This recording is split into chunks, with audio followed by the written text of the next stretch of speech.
করলা ভাজি দিয়ে রুই মাছ আজকে মিক্স করে খাবো চিন্তা করলাম। তাই আমি এখানে প্রথমে কড়াইটা বসিয়ে তেলটা গরম করে রুই মাছ হলুদ এবং লবণ দিয়ে মেখে রাখা রুই মাছগুলো এক পিস করে দিয়ে দিলাম। এখানে তেলটা ভালো করে গরম করতে হবে এক্ষেত্রে, বিশেষ করে সেটা যদি সরিষার তেল হয়। এই যে আমি আমার মাছগুলো এক পিঠ হয়ে গেছে দেখে আমি অন্য পিঠ উল্টে দিলাম যেন ওই পিঠটাও ভালো করে হয়।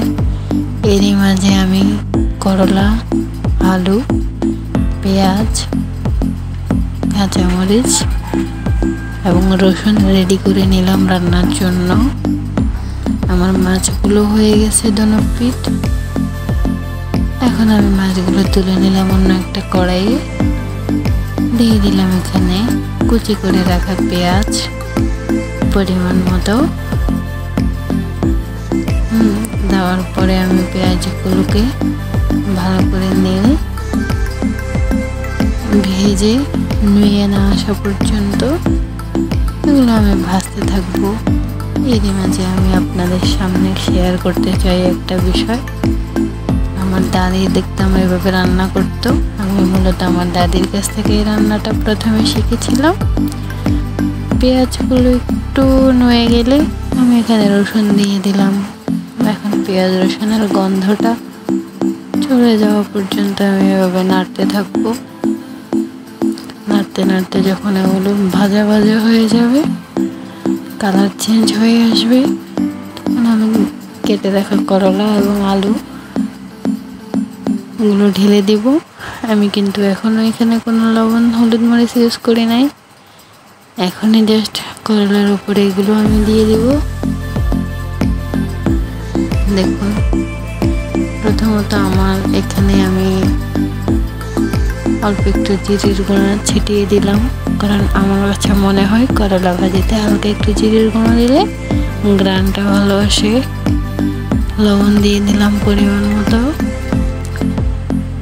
এবং পরবর্তীতে হালকা হলুদের গুঁড়ো ছিটিয়ে দিলাম। আর আমি এখানে মরিচের গুঁড়াটা ব্যবহার করব না, হলুদের গুঁড়া দিয়ে যেটুকু কালার আসে তাও হালকা হলুদের গুঁড়া ব্যবহার করেছি।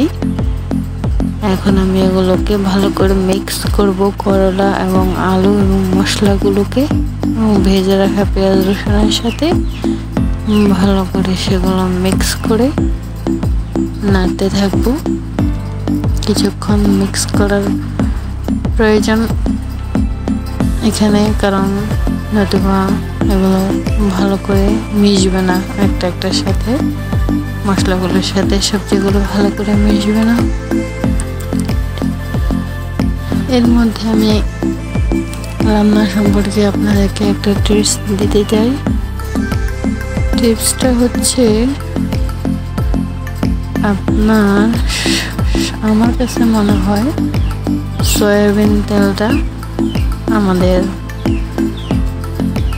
গ্যাসের প্রবলেমটা বেশি করে, তাই আমি বরাবরই সরিষার তেলটাকে প্রিফার করি।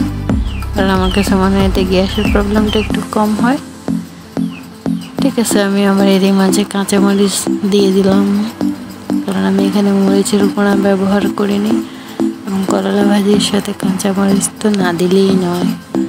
কাঁচামরিচের যে একটা ফ্লেভার এবং পুষ্টি গুণাগুণ সেগুলো আমরা সকলেই জানি। এখন আমি এখানে ঢাকনা দিয়েছিলাম, ঢাকনা উঠিয়ে আবার আমি এখন সবগুলো ভালো করে নেড়ে চেড়ে উপরে নিচে ভালো করে নেড়ে চেড়ে সুন্দর করে এগুলোকে মিক্স করব। মিক্স করতে করতে নিচের যেই হাওয়া অংশগুলো সেগুলো উপরে চলে আসবে এবং উপরেগুলো নিচে আবার উল্টিয়ে দিয়ে আমি ঢাকনাটা আবার দিয়ে দিব। আমার আমার কাছে মনে হয় রান্নাটা আসলে একটা আর্ট। আপনি যদি প্রপারলি রান্নাটা জানেন তাহলে আপনি সবার কাছে অনেক প্রশংসিত হবেন, খাবারটাও টেস্ট হবে। অনেকে আছে রান্না করতে গেলে এত ধৈর্য থাকে না, কি পরিমাণ দিতে হবে সেগুলো সম্পর্কে ধারণা থাকে না, যার কারণে সে এলোমেলো রান্না করে সবার সামনে পরিবেশন করে এবং পরবর্তীতে এগুলো নিয়ে অনেক ঝামেলা হয়, নিজেও খেতে পারে না অনেক সময়। তাই রান্নাটা হচ্ছে একটা আর্ট, এটা শিখতে হবে ভালো করে, তাহলে আপনি অনেক রকম মডিফাই করে রান্নাটা কমপ্লিট করতে পারবেন। যে আমি ভেজে রাখা রুই মাছগুলো রান্নার মাঝখানে দিয়ে দিলাম, কারণ আমার করলা আলু এগুলো এখনো অর্ধ সিদ্ধ হয়েছে, বাকি অর্ধেকটা মাছ এবং এগুলো একসাথে হবে এবং মশলাগুলো মাছের ভিতরেও ঢুকবে। সেই জন্য আমি এখন মাঝামাঝি সময় মাছটা দিলাম, দিয়ে আবার উলট পালট করে কিছুক্ষণ নেড়ে চেড়ে মিক্স করে দিলাম, যাতে সবগুলো মশলা মাছের গায়েও লাগতে পারে। মিক্স করে সবগুলো দেওয়ার পর আমি এখানে কোনো পানি ইউজ করিনি, আপনারা খেয়াল করে দেখবেন, এটা জাস্ট তেলের উপরেই হয়েছে। এবং করলা ভাজিটা মূলত তেলের উপরেই করতে হয়, তাহলে এটা একটু ক্রিস্পি হয়, একটু টেস্টি লাগে অনেক বেশি। ঢাকনাটা দিয়ে দিলাম, ঢাকনা দেওয়ার পর কিছুক্ষণ পর ঢাকনাটা উঠিয়ে আবার নেড়ে চেড়ে দিব। নিচের অংশগুলো হলেও উপরের অংশগুলো হতে একটু সময় লাগবে, তাই আমি এগুলো নিচেরগুলো উপরে এবং উপরেগুলো নিচে দিয়ে এগুলোকে আবার একটু মিক্স করে দিব,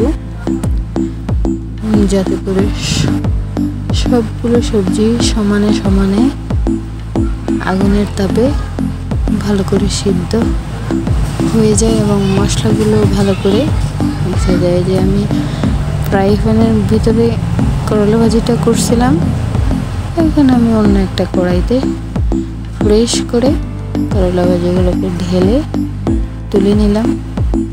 তুলে নিয়ে কিছুক্ষণ আগুনে রেখেছি, কড়াইটা যাতে একটুখানি গরম হয়। এখন দেখেন করলা ভাজিটা কিন্তু অনেক সুন্দর হয়েছে এবং দেখতে যেমন সুন্দর হয়েছে খেতেও কিন্তু অনেক দারুণ হয়েছে। আপনি চাইলে শুধু এই করলা